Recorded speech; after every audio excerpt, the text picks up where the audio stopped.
The Zenith Institute for Advanced Species Integration occupied a space station so vast it had its own weather patterns in the botanical sectors, so prestigious that even its janitors held doctoral degrees, and so bureaucratically complex that 17 committees had to approve the color of bathroom tiles. For 300 standard years, it had educated the galaxy's elite youth without incident, processing students from 400 different species through its hallowed halls with the efficiency of a well-oiled machine. The administration prided itself on knowing everything that happened within its walls, tracking every student movement, every academic interaction, every potential disciplinary issue before it could blossom into actual chaos. Then they admitted their first human. Nobody could quite explain how the application had slipped through. Some blamed the recruitment AI, others pointed fingers at the outreach committee. And a few conspiracy theorists suggested the human had somehow hacked galactic bureaucracy itself. Regardless of origin, the fact remained that Terra, that ridiculous Deathworld with its excessive gravity and frankly offensive atmospheric pressure, had successfully placed a student in their advanced physics program. The administration discovered this exactly 4 days before semester began, which triggered what would later be referred to in hushed tones as the Emergency Protocol Panic of '87. Security Chief Vex Thor, a Zentarise whose species had evolved in comfortable 0.4 G environments and considered anything above 0.6 G to be aggressive planetary conditions, called an emergency meeting of his entire department. He stood before a holographic display showing Earth statistics, each number more horrifying than the last. 9.8 meters per second squared gravity. Nitrogen-oxygen atmosphere with 21% oxidizer concentration. Naturally occurring carnivorous megafauna. Weather patterns that included frozen water falling from the sky at terminal velocity. "Gentlemen," Vex Thor announced, his voice grave as a funeral director discussing arrangements, "we have a Category 7 scenario."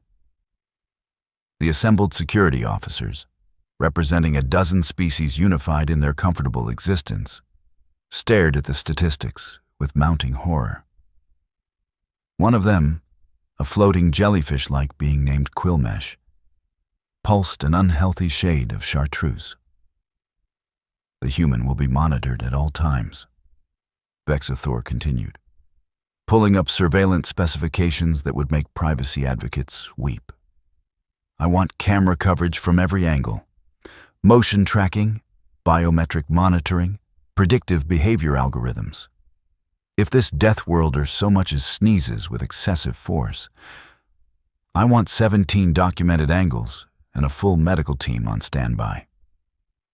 "Sir," ventured a junior officer whose name was unpronounceable and whose species resembled a crystalline spider, "is this not perhaps excessive? The human passed all entrance examinations. Her academic records are exemplary." Vex Thor fixed the junior officer with a look that could freeze helium. "Ensign Click Nash, I once watched documentary footage of humans engaging in recreational activities. Do you know what they consider recreation?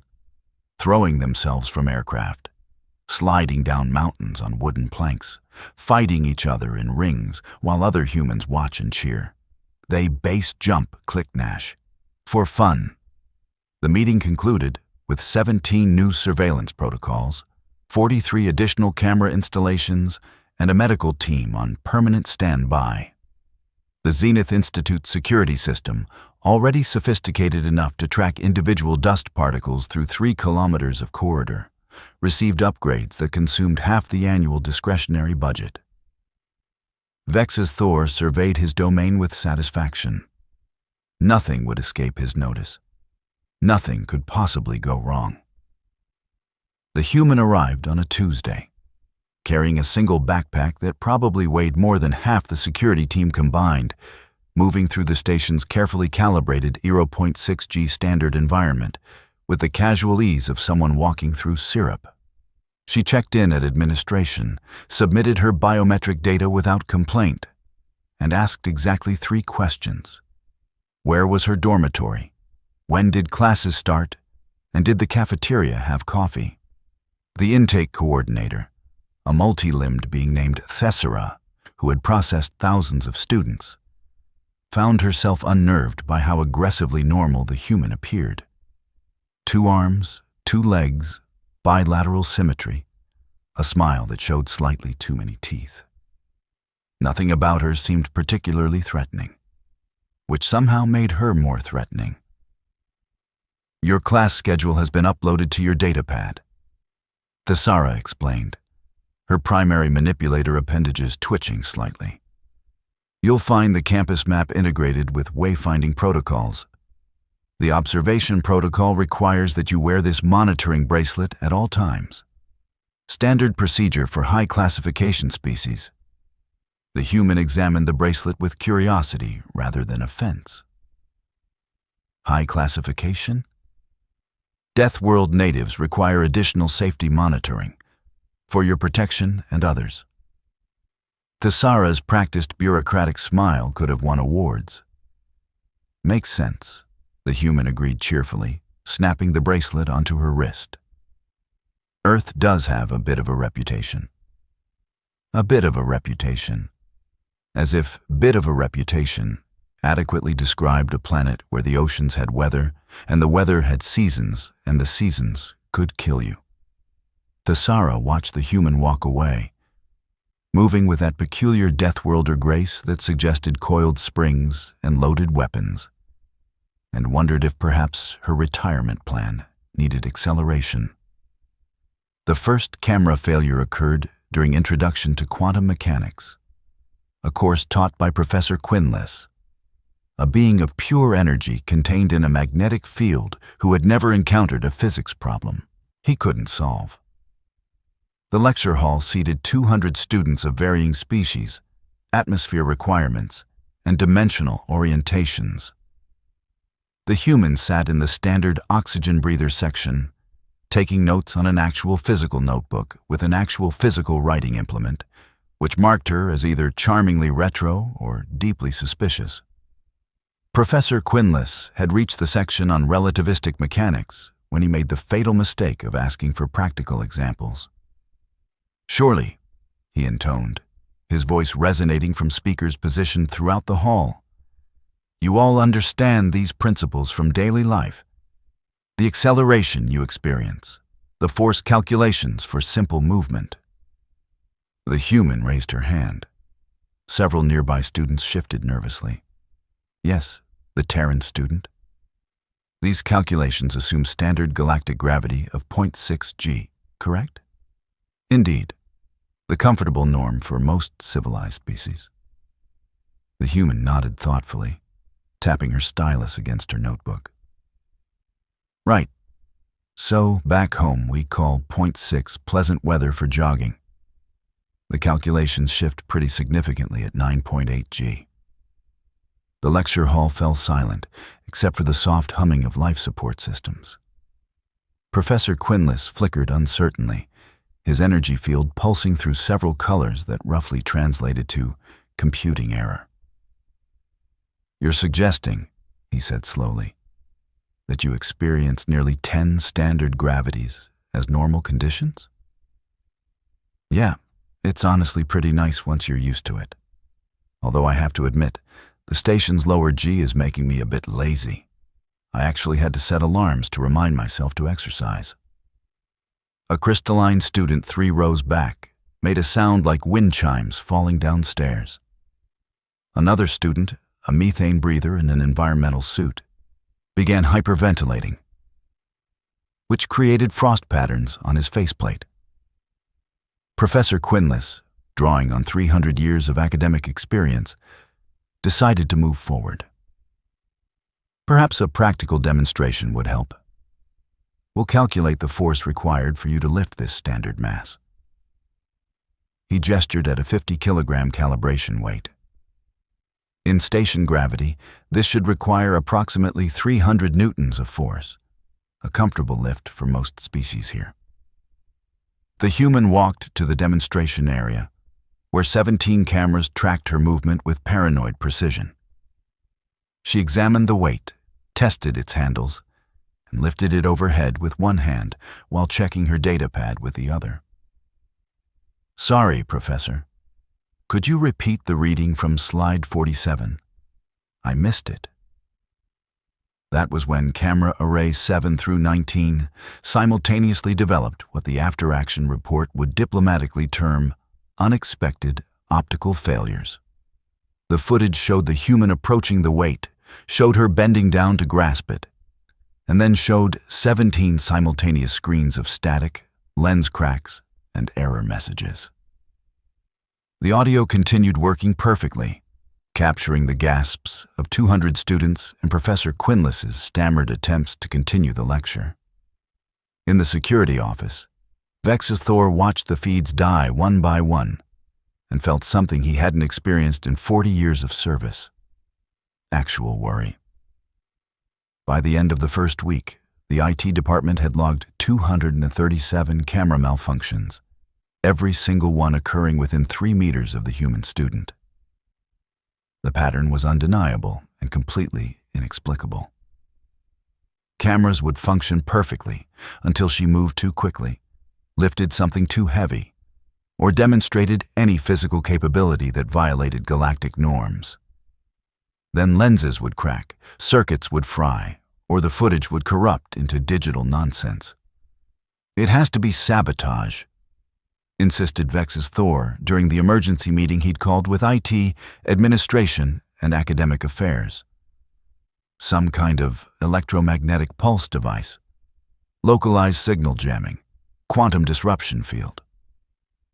Chief Technology Officer Marn Tech, whose species had invented 3/4 of the galaxy's surveillance technology, shook his bulbous head slowly. "We've scanned her 17 times. No devices, no implants, no technology beyond her datapad and that quaint paper notebook. The monitoring bracelet shows normal biological functions for a human, which admittedly means enough adrenaline to kill most of us, but nothing artificial. Then what's breaking my cameras?" "Reality," suggested Professor Quinless from his remote attendance sphere. Or more precisely, our equipment's inability to properly process it. The room turned to stare at the energy being. "Explain," demanded Dean Sorthax, the station's head administrator, whose species valued order above all things, including occasionally oxygen. "Our tracking systems are calibrated for species operating within standard galactic parameters," Professor Quinless continued. "Acceleration curves, force applications, reaction times. They predict movement based on what's possible for 99% of galactic life. But humans evolved under conditions we classify as extreme. When she moves at full capacity, the tracking algorithms can't reconcile the data. The cameras literally cannot process what they're recording because it contradicts their base programming." "That's the most ridiculous thing I've ever heard," Vex Thor declared. "These are military-grade sensors. They can track relativistic projectiles. They can count atoms in a vacuum. Can they track something that shouldn't be able to exist according to their understanding of biology?" The question hung in the air, like a particularly awkward ghost. Dean Sorthax drummed 4 of his 6 fingers on the conference table, creating a rhythm that suggested deep thought or possibly a migraine. "We'll deploy the observer drones," he announced finally. "Autonomous, adaptive, with quantum state processors.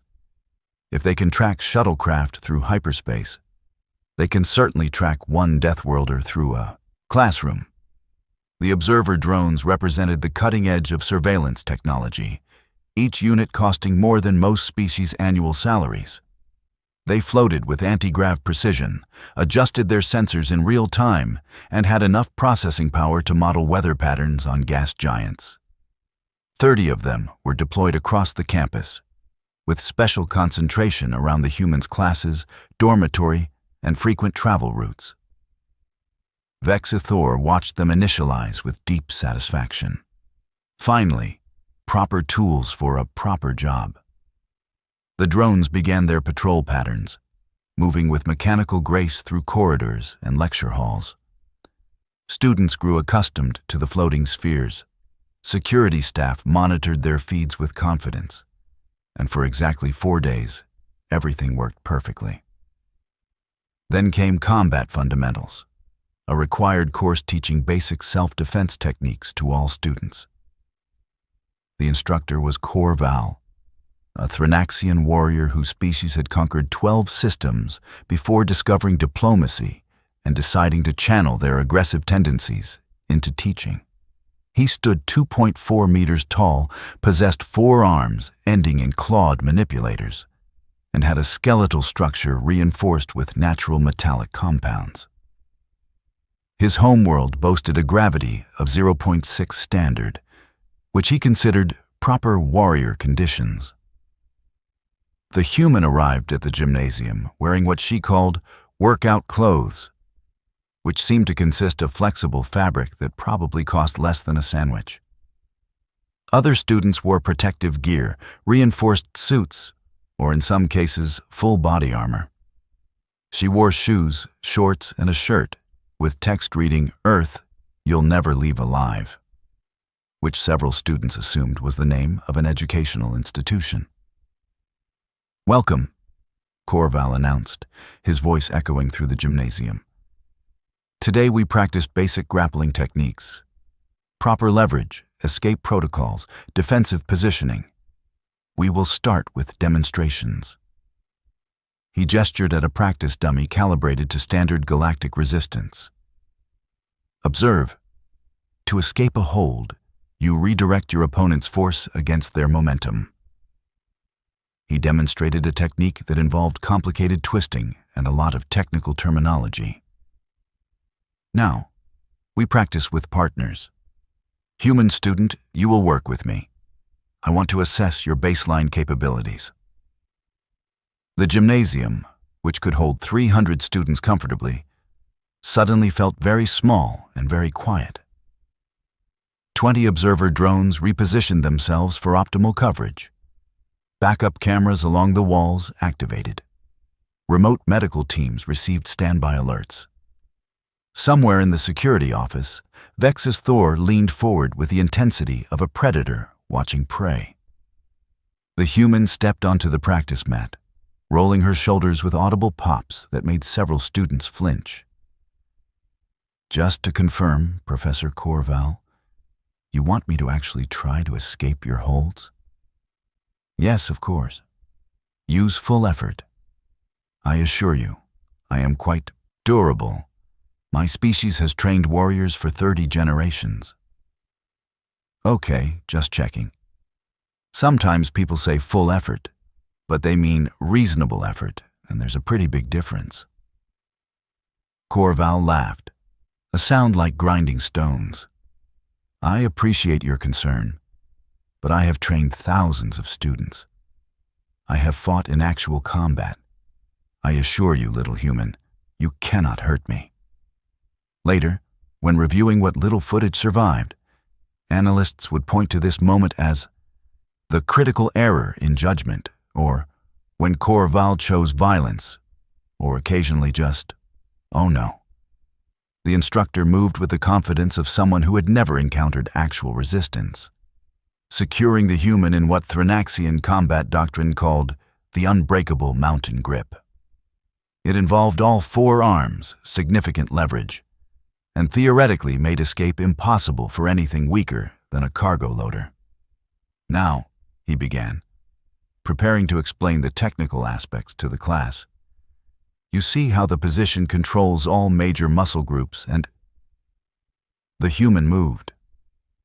Later, piecing together events from audio recordings, medical reports, and traumatized witness statements, investigators determined the escape took approximately 0.7 seconds. What happened during those 0.7 of a second remained a mystery because every single observer drone experienced catastrophic systems failure.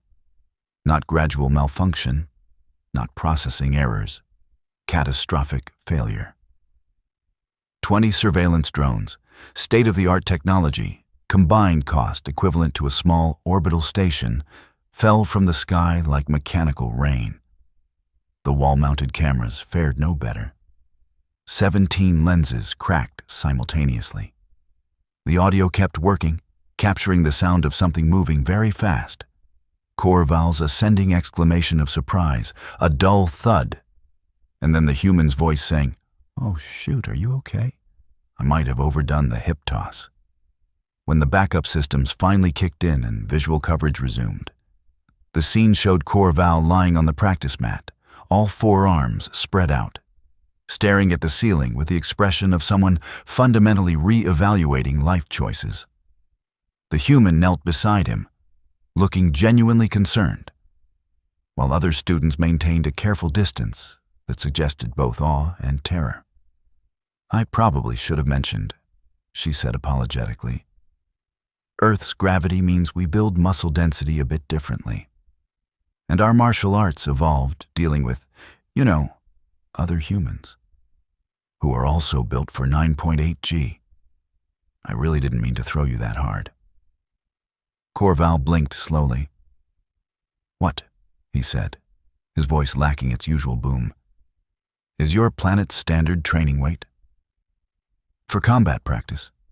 Depends on the style, but I'm pretty light at 60 kilos. Some of my classmates back home were pushing 90. 90 kilograms, Corval repeated slowly. Moving at full Earth gravity capacity, fighting each other, recreationally. Well, yeah, how else do you learn? The medical team arrived to find Corval suffering from what the report diplomatically termed extensive bruising, minor structural stress, and significant psychological trauma. He would make a full physical recovery within a week. The psychological recovery took substantially longer and included frequent muttering about Deathworld abominations and physically impossible force vectors. The security office resembled a disaster coordination center, which in many ways it had become. Vexathor stood before a display showing 847 documented camera failures over 3 standard weeks. The pattern was undeniable, the implications were disturbing, and the budget impact was catastrophic. 30 observer drones, he said, his voice hollow. 30. Military-grade surveillance equipment. Combined processing power sufficient to coordinate fleet movements. Destroyed by one student walking through her schedule. Engineering Chief Marntek pulled up technical analysis on the auxiliary screens, showing catastrophic failure points in slow motion. Cracked lenses, fried circuits, corrupted data cores. Every failure occurred at the exact moment the human performed some action that violated the equipment's understanding of possible biology. The quantum processors tried to model her movement, Marntek explained, his voice carrying the exhaustion of someone who'd spent 3 days debugging impossible problems. They calculated trajectory, predicted destination, prepared to track her path. Then she actually moved. The acceleration curve didn't match their predictions, not even close. The processors tried to reconcile the data, couldn't, and experienced what we're calling catastrophic model failure. They crashed trying to understand what they recorded. "So you're telling me," Dean Sorthak said slowly, "that our surveillance equipment is literally incapable of monitoring this student because she moves in ways our technology considers impossible?" "That's exactly what I'm telling you. But she's just walking, attending classes, doing coursework. She's doing all of that while being a Deathworld native with muscle density 3 times galactic standard, skeletal structure reinforced for extreme gravity, and reflexes evolved to deal with predators that would terrify most civilized species. When she performs at full capacity, she's operating outside the parameters our equipment was designed to handle." Vexathor pulled up footage from the gymnasium. the last few seconds before the cameras died. The human had moved from secured position to counterattack so quickly, the frame rate couldn't capture it clearly. One moment she was held, the next moment her instructor was airborne, and between those moments, the cameras had given up trying to understand. "We can't leave her unmonitored," Vex Thor insisted. "Deathworld protocol requires constant surveillance. It's literally in the charter." "Then we need to accept," Professor Quinless interjected from his attendance sphere, "that some species simply exceed our technological capacity to observe." The phrase hung in the air like an epitaph for institutional competence. The Zenith Institute, pride of galactic education, defeated by basic human movement. Somewhere in the vast bureaucratic machinery of the station, committees would form to analyze this situation. Reports would be written, protocols would be revised. But none of that changed the fundamental problem. Their most advanced surveillance technology couldn't handle watching someone go to class. Dean Sorthax did what administrators throughout history have done when faced with unsolvable problems. He formed a committee to recommend a working group to study the feasibility of a task force. This committee spent 2 weeks interviewing staff, reviewing footage of camera failures, consulting with technology manufacturers, and generating enough documentation to fill a small library. Their final report, delivered with appropriate ceremony and bureaucratic gravitas, recommended what the maintenance staff could have told them in 5 minutes. Stop trying to record the human doing things. Trust-based observation protocol. Dean Sorthax announced to assembled faculty and staff. "We will monitor the human student's location and schedule through her tracking bracelet. We will maintain standard campus security, but we will not attempt detailed surveillance of her physical activities." "So we're giving up," Vex Thor said flatly. "We're acknowledging resource limitations and adapting procedures to match operational reality," the dean corrected. "Which is what giving up sounds like when you're in administration." The new protocol launched with minimal fanfare and immediate cost savings. Camera replacement expenses dropped to zero. The IT department's stress levels decreased by measurable amounts. Medical teams stopped maintaining constant standby status. Life at the Zenith Institute slowly returned to something resembling normal, if you accepted that normal now included a Deathworlder walking through campus breaking physics and occasionally technology just by existing. The human, for her part, seemed genuinely confused by the fuss. She attended lectures, completed assignments, joined study groups, and participated in campus activities with the oblivious cheerfulness of someone who didn't realize she was a walking technological disaster area. She made friends with other students brave enough to look past the Deathworld designation and see a relatively normal person who just happened to be built like a natural disaster.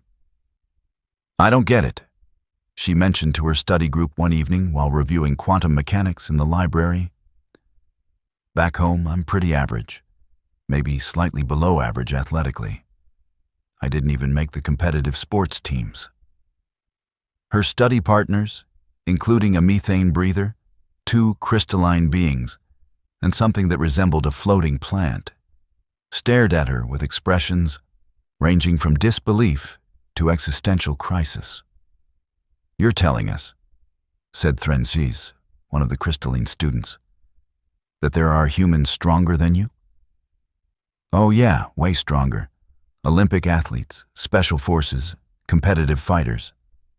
There are humans who can lift 400 kilos, run 100 meters in less than 10 seconds, hold their breath for 20 minutes.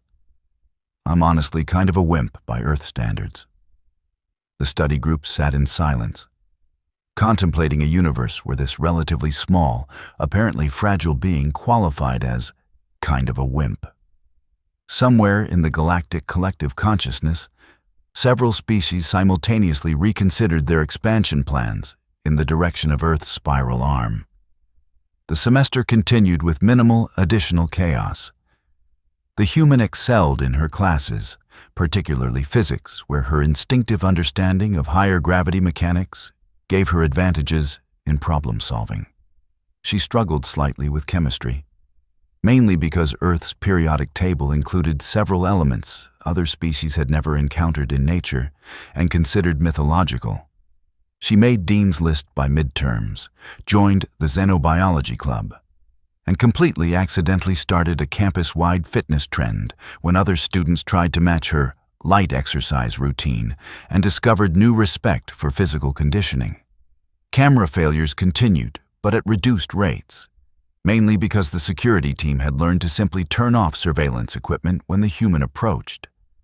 It was cheaper, simpler, and saved everyone's sanity.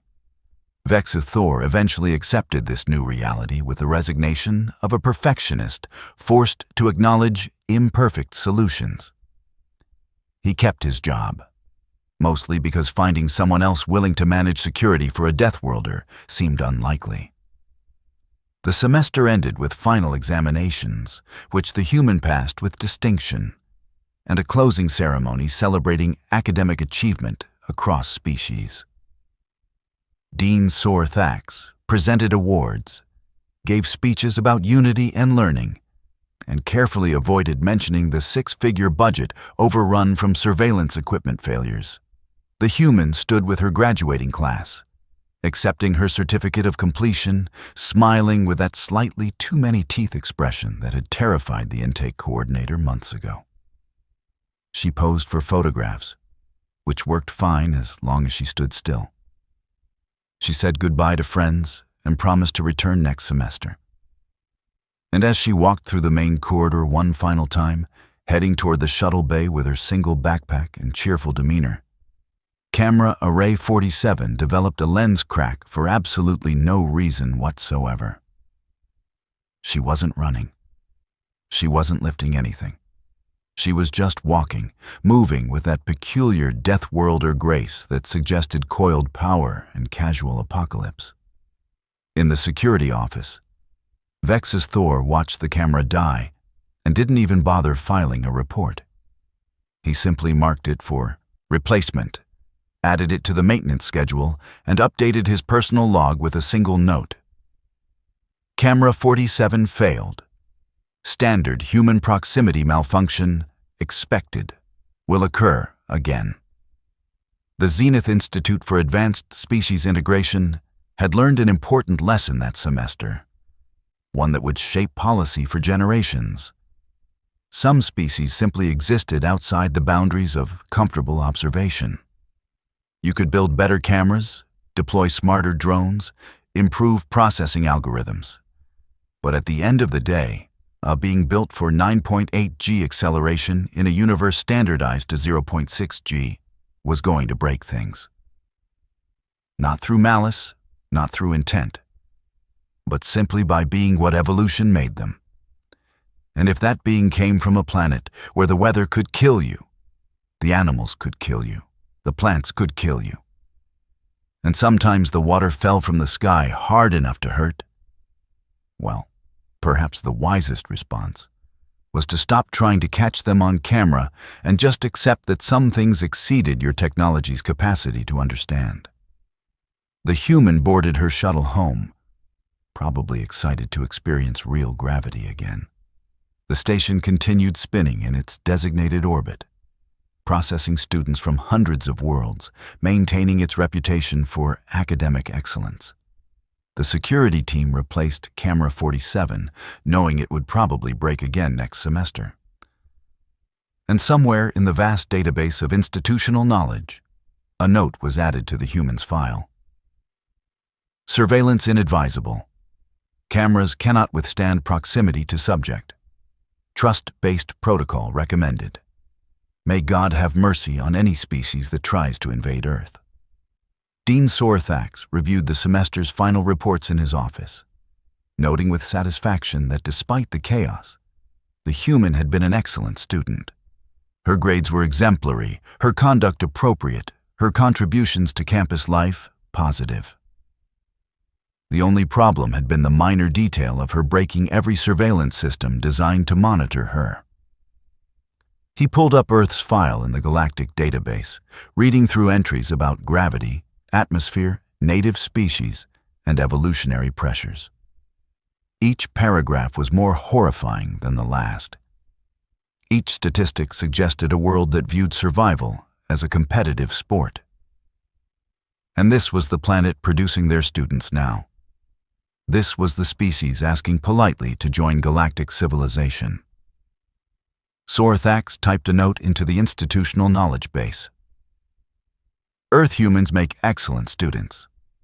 Recommend admission of additional candidates. Also recommend significant increase to technology replacement budget and counseling services for security staff. Do not attempt detailed surveillance. Do not challenge to physical contests. Do not ask about Earth wildlife. Trust me on this. He filed the report, updated the semester records, and began planning for next term. The Zenith Institute would continue its mission of educating the galaxy's youth, including those from Deathworlds with excessive gravity and insufficient respect for camera equipment. They would adapt, as institutions do, finding new ways to accommodate students who broke things by existing.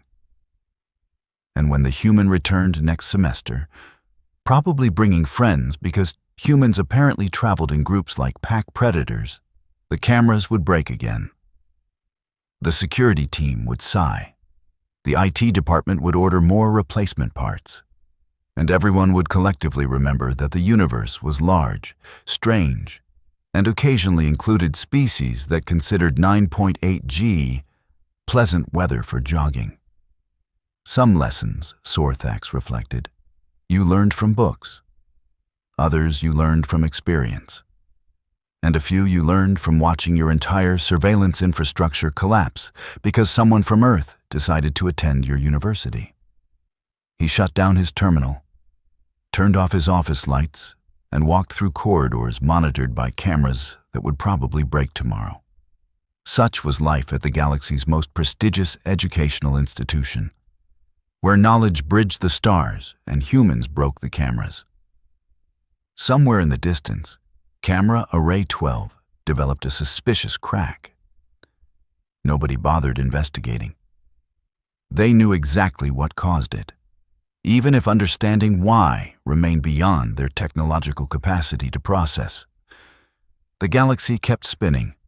Classes would continue, and the cameras would keep breaking, one Deathworlder at a time.